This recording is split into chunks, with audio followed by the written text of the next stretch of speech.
அது ஒரு சாதாரண நைட் ஷிஃப்ட் தான். அர்ஜுன் அந்த ஹோட்டல்ல ஜாயின் பண்ணி 2 வாரம் தான் ஆகுது. சின்ன ஹோட்டல், பாதையில வர்றவங்க தான் மோஸ்ட்லி தங்குற மாதிரி. அதுலயே ஒரு வியர்ட் ஃபீல் இருக்கு.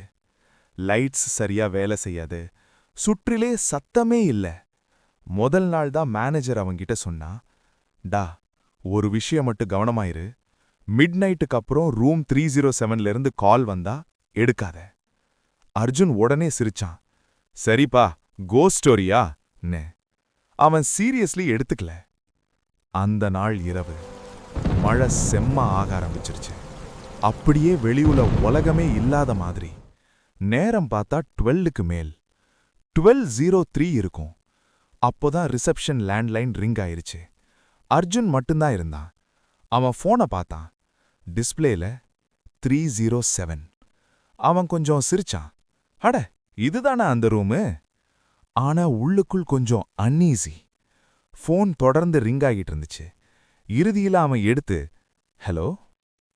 சத்தமே இல்ல. அவன் ஹலோ ன்னு மீண்டும் கேட்டான். அதுக்கப்புறம் ஒரு மெலிந்த குரல், ப்ளீஸ் ஹெல்ப் பண்ணுங்க. அர்ஜுன் உடம்பே உறைஞ்ச மாதிரி. யாரு நீங்க? சில வினாடி அமைதி. பின்னாடி அந்த சேம் குரல், அவன் வர்றான். Line cut. என்னடா இதுன்னு அவன் நிக்கிறான். சிரிக்கணும்னு தோணுது, ஆனா பயம் வருது. அவன் ரெஜிஸ்டர் எடுத்து பார்த்தான். ரூம் 307. 3 நாளா யாரும் இல்ல. சரி, போய் செக் பண்ணலான்னு முடிவு பண்ணான். மாஸ்டர் கீ எடுத்தான். கொரிடார் பார்த்தா ரொம்ப நீளமா, லைட் கூட சரியா இல்ல. 301, 303, 305. அப்புறம் அங்க கதவு கொஞ்சம் ஓப்பனா இருந்துச்சே. டா, நான் லாக் பண்ணினேனேன்னு அவன் யோசிச்சான். மெதுவா கதவு தள்ளினா. க்ரீக். அந்த சத்தம் மட்டும். அவன் உள்ள போனா. Room full com. யாரும் இல்ல. ஆனா டேபிள்ல இருந்த ஃபோன் ஆஃப் ஹுக். அவன் கொஞ்சம் அருகா போனா. அப்போதான் மிரர்ல கண்ணு போச்சு. அதுல ஏதோ எழுதப்பட்டிருந்துச்சு, பின்னாடி பார்க்காதே. அவன் மூச்சே அடைஞ்ச மாதிரி. என்னடா இது? மெதுவா திரும்பினா. யாரும் இல்ல. மீண்டும் மிரர் பார்த்தான். எதுவும் இல்ல. எழுத்தே போயிருச்சு. அப்போதான் ஃபோன் மீண்டும் ரிங். அவனுக்கு அருகிலேயே. இந்த முறை அவன் கையில நடுக்கம். ஹலோ? அதுக்கப்புறம் ஒரு பெண் அழுற சத்தம். என்ன லாக் பண்ணிட்டான், நான் வெளியே வர முடியல. அர்ஜுன் டென்ஷன் ஆகிட்டான். நீங்க எங்க இருக்கீங்க? சில வினாடி சைலன்ஸ். பின்னாடி, நான் உங்க பின்னாடி தான் இருக்கேன். Line cut. அர்ஜுன் ஸ்லோலி திரும்பினா. யாரும் இல்ல. ஆனா பாத்ரூம் டோர் ஓபன். அதிலிருந்து தண்ணீர் சத்தம்.